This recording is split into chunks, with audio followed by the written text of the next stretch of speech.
What up? What up? What it do? Straight like that, man. You know the vibes. If you woke up this morning, you already won. I hope you are doing something right now that your future self would thank you for. It's your boy Earl of Pearl. Good morning. This is a quick episode of the Ultimate 216 Show. I want you to like, subscribe, and then drop where you watching from in the comment box. I just wanted to jump on for a second and just react to a couple reports that came out yesterday about the Cleveland Browns head coaching search. As you know by now, the Browns fired Kevin Stefanski on Monday and have started to interview a list of candidates. I know yesterday on Thursday, they interviewed the in-house guys, offensive coordinator Tommy Rees and defensive coordinator Jim Schwartz. Of course, the Cleveland Browns is one of 8 jobs that is currently open right now. You got the Browns, you got the Baltimore Ravens, the Miami Dolphins, the New York Giants, Las Vegas Raiders, Tennessee Titans, Atlanta Falcons, and the Arizona Cardinals. And Mary Kay Cabot of Cleveland.com put a few reports out yesterday that I just wanted to come on and share with you fans. You will hear more of this information later on our flagship show at 11 o'clock. But the first one was that the Cleveland Browns are showing interest in John Harbaugh, the former Ravens coach. Now, if you remember the Ultimate 216 show, I think we did on Tuesday, we did a deep dive into why we as Browns fans think John Harbaugh might be the answer to all of our problems.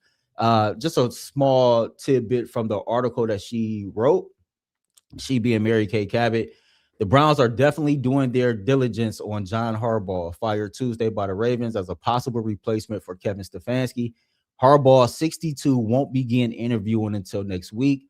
A league source told Cleveland.com, but the Browns will likely be on the list unless Harbaugh already has a slam dunk job with another team. She goes on to write that he's believed, he being John Harbaugh, to have legitimate interest in coaching the Browns, even with the uncertain quarterback situation and looming rebuild of the offense. And I thought that was really, really interesting to me because I have spoken to some people who cover the Baltimore Ravens, and they all have said that John Harbaugh is a very, very intense and competitive man, and that getting the opportunity to stick it to the Baltimore Ravens twice a year is something that probably looms in the back of his mind. We talked a lot about the ties to Northeast Ohio, him being from Perry Township, a Toledo cat, 419, his mom being from East Cleveland, Ohio, a graduate of Shaw High School, and the family being lifelong Browns fans. But from a football standpoint, I think that you can look at the AFC North, and that's a division that John is clearly overly familiar with. You look at just his resume. Ravens head coach 2008 to 2025, 12 playoff appearances, 180 and 113 for a career record. He's won a Super Bowl, got 8 road playoff wins, so on and so forth. And so I think that John is still a guy that, is at the top of every single Cleveland Browns fans list. And I think it gets us excited knowing that there might be some mutual interest there for him to possibly come back and turn this thing around. I was telling Mike yesterday, Mikey McNuggets, how if you get the opportunity to do something special in Northeast Ohio and you're from Northeast Ohio, that right there is an intangible or a factor that kind of comes into play that most people don't understand unless you're from here. The Browns have been not a so good franchise for a very long time. And if this man and his family grew up Browns fans, to get the opportunity to come in and turn this ship around and possibly get some sustained success in here based on everything that he's learned with the Baltimore Ravens, I think that's something that's very, very intriguing.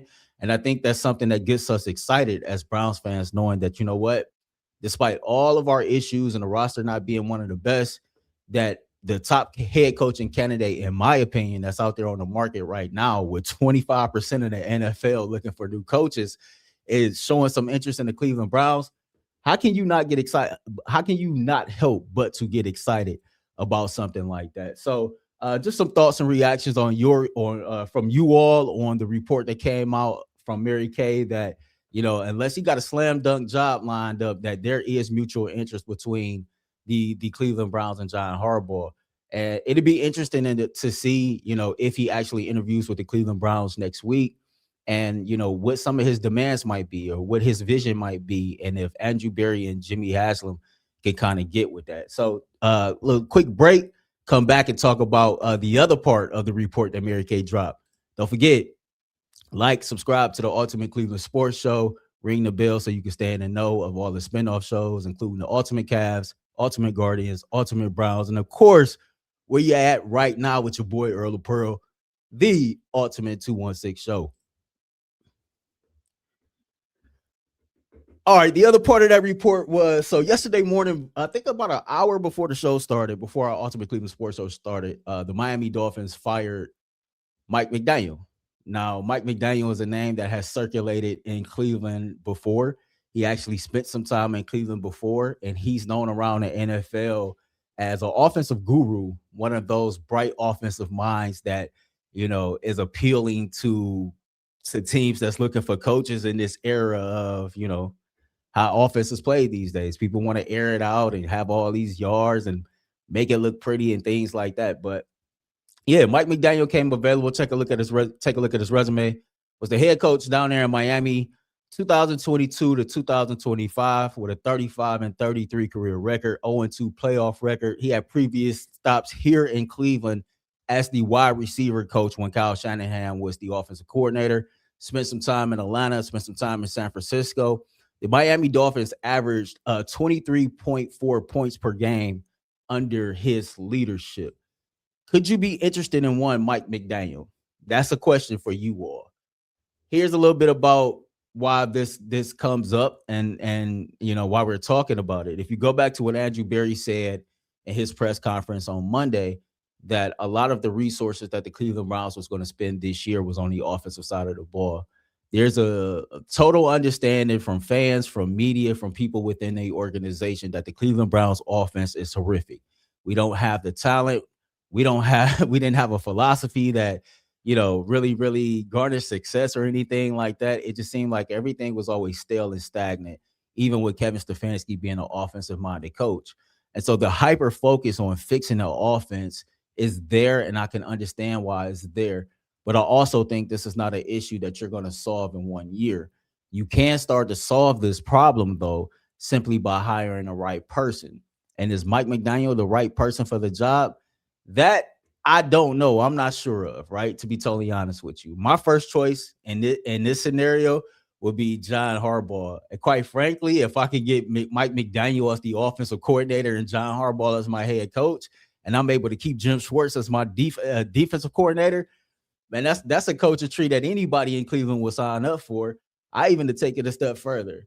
I would much rather Mike McDaniel go be the offensive coordinator at Ohio State than the next head coach of the Cleveland Browns. I do think he's a great guy. I think he's young. I think he's charismatic. I think that he has a whole lot of personality, and he can get on the same level and relate to his players. But he does give me this vibe of being like a really, really friendly person. And when you that friendly and when you that cool with people, it's hard to really like assume that position of your of being in a position of authority, should I say, right? And so to me, Mike McDaniel will be better suited if he was the offensive coordinator and not the next head coach of the Cleveland Browns. He is only 42 years old, and granted, coaches do learn things between their first stop and their second stop in the NFL. I don't know what's on Mike McDaniel's mind. I know he too is somebody that will start interviewing for jobs next week, but he's on the Cleveland Browns radar. This is not the first time this man has been on the Cleveland Browns radar. And so I'm interested to know what Cleveland Browns fans think. Is Mike McDaniel somebody that you can get behind as the next head coach of the Cleveland Browns, man? Y'all drop your thoughts in the comments. Drop your thoughts about John Harbaugh. And if y'all got any other coaching names that's on your personal list that we have not talked about yet, whether on the spinoff show or on the flagship show, hey, drop those in the comments too, man. We'll get to them and we'll get to having that discussion. I just wanted to jump on, like I said, for a few minutes and touch bases with my fans. I love y'all. Make sure y'all be great today. Spread some love. Do something special for somebody else. Also, 11 a.m., the flagship show starts. We rock at 11 a.m. to 12:30. Catch us on Channel 3, NBC Live from 12:30 to 1. Be great. Spread love. Remember, being great comes with a price. Spread love is priceless. Peace.